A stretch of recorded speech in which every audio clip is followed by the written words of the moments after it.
Boleh nanya nggak nih, A? Boleh, memang boleh. Ini namanya bincang-bincang. Jadi ini A, kan kalau lagi susah gini, ini 5 ya.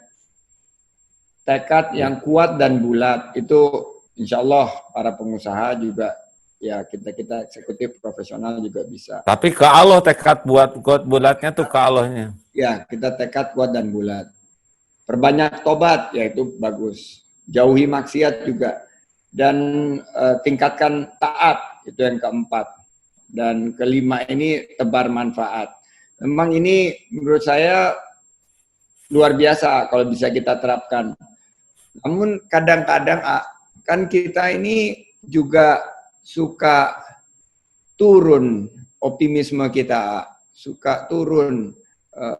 Kita kadang-kadang yang tadinya kita sudah melatih untuk terus positif, optimis, tiba-tiba juga ada satu saat kita down, kita melihat halnya negatif. Nah, ada nggak kiat khusus bagaimana kita terus bisa optimis gitu menghadapi berbagai cobaan saat kita lagi sulit Oh, pandemi COVID-19 ini? itu belajar dari HP.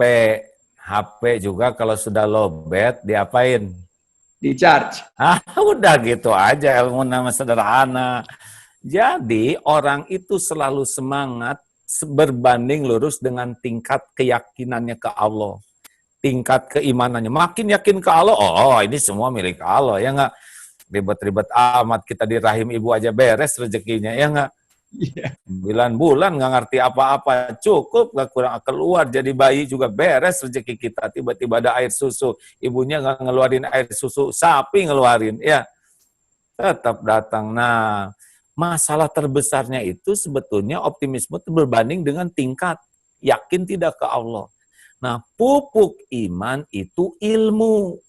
Tertitik terlemah dari orang sibuk itu ngecas ilmu agamanya tuh kurang. Karena udah sok merasa pintar, yang paling bahaya tuh. Oh, ini rapat ini, dibikin COVID aja langsung nyungsep, ya kan? Nggak kelihatan. Ah, nggak kelihatan, masih mending lawan kita singa, ya enggak ini ya. Nggak Nah, kelihatan. nah, jadi titik terlemahnya kalau kita menjadi lemah itu pasti kurang ilmu. Makanya jawaban Rasulullah Shallallahu Alaihi Wasallam, man yuridillahu bihi khairon yufaqihu fiddin. Barang siapa yang dikehendaki Allah kebaikan baginya, Allah berikan paham agama. Nah, ilmu agama teh luas ya.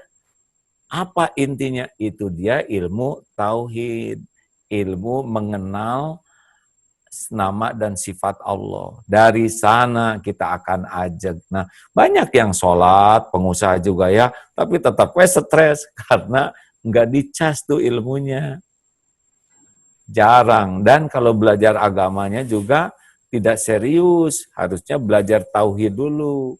Siapa Allah, bagaimana kekuasaan Allah, kehebatan Allah, apa yang Allah sukai.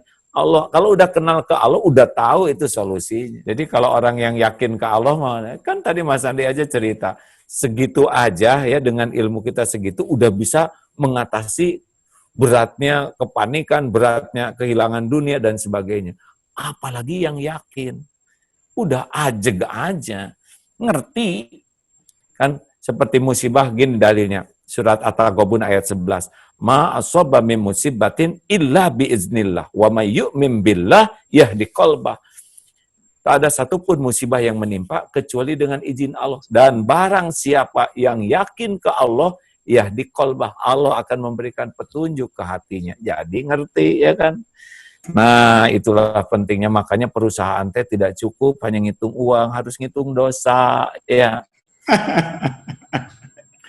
Nah, Betul.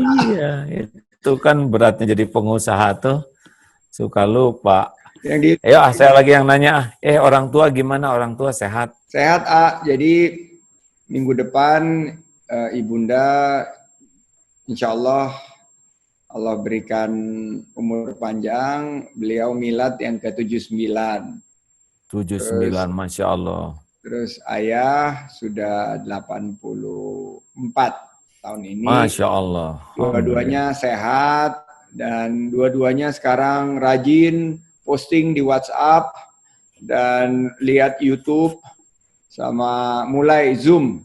Ibu tuh masih ngajar, sekarang justru kan tadinya capek kalau berdiri dan lain sebagainya, tapi Allah ternyata kasih hadiah dengan Zoom ini, dia bisa ngajar sambil duduk, sambil ya lebih santai, waktunya nggak perlu jauh-jauh keluar rumah, jadi dia bisa mengamalkan ilmunya dengan teknologi ini. Jadi ya Masya Allah. pelan-pelan beradaptasi juga walaupun sudah Aha. lansia, tapi tetap mau adaptasi dengan teknologi ya. Dulu orang tua ngarep-ngarep anaknya jadi apa tuh? Kalau ibu saya sampai sekarang ngarepnya sih saya terusin sekolah sampai S3, terus habis itu ngajar di universitas, karena bayangannya dia orang sukses itu adalah yang bergelar profesor. Oh ya. Sampai saat ini dia selalu tanya, Sandi ini kan ada waktu, ayo selesaikan atuh S3-nya, kapan itu di wisudanya? Ya saya bilang, sebentar nih mah lagi banyak tugas, ya, janji sih nanti diselesaikan satu waktu. Tapi itulah pandangan-pandangan orang tua. Kalau ayah ya apa aja lah, ikut anaknya mau apa, yang penting bisa bahagia, bisa bermanfaat, itu sih, itu jadi dia jauh lebih ini karena dia kan profesional karyawan di perusahaan mulai dari lulus ITB sampai pensiun di satu perusahaan minyak dan gas bumi. Jadi ya memang bukan seorang entrepreneur. Jadi gini ya, sekarang kan banyak yang mengatakan, wah Sandi Uno sukses. Sebetulnya yang sukses itu adalah orang tuanya, guru-gurunya yang berhasil. Nah sekarang Sandi Uno ini belum sukses karena belum kelihatan nanti siapa yang dididiknya jadi atau enggak. Jadi mungkin kesuksesan kita tuh bisa kita tahu secara duniawi ya, kalau kita udah meninggal atau kita di masa tua, yang kita tanam tuh bagus enggak hasilnya. Makanya sekarang jangan pernah terkecoh oleh anggapan kita sukses, karena sebetulnya yang pujian yang datang ke kita tuh syariatnya adalah jerih payah orang tua pendahulu kita, guru-guru kita. Sepakat nggak begitu? Sepakat banget. Dan memang ujiannya itu begitu kita harus mendidik anak-anak kita sendiri.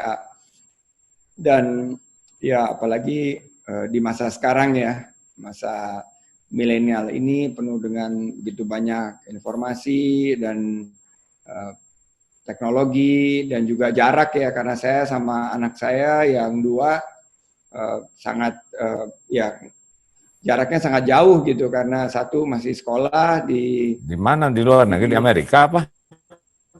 Di Amerika, dua-duanya di Amerika, satu kerja, satu sekolah. Jadi memang apalagi nggak boleh travel setelah COVID-19 ini, kita memang hanya terhubung dengan sambungan online, sambungan digital gitu. Nah itu nanti alat ukurnya ya.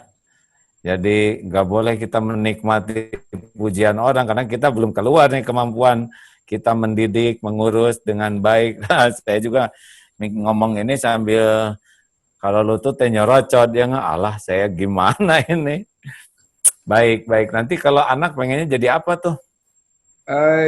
Saya selalu sampaikan ke mereka untuk follow their heart, ikutin hati mereka, ikutin passion.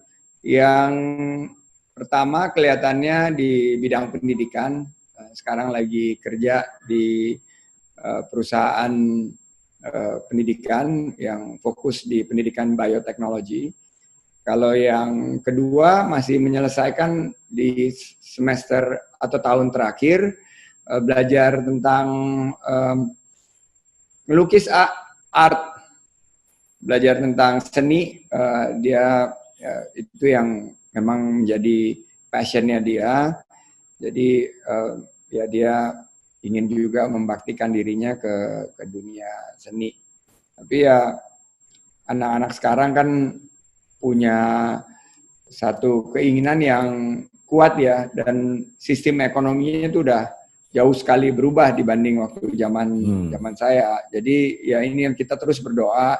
Kalau Mbak Nur ini selalu bilang ya udah kita doakan anak-anak kita soleh solehah, yang penting jangan tinggal sholat, dan insya Allah mereka bisa menjadi anak-anak yang berbakti kepada agama, kepada nusa bangsa, membanggakan orang tua dan lain sebagainya.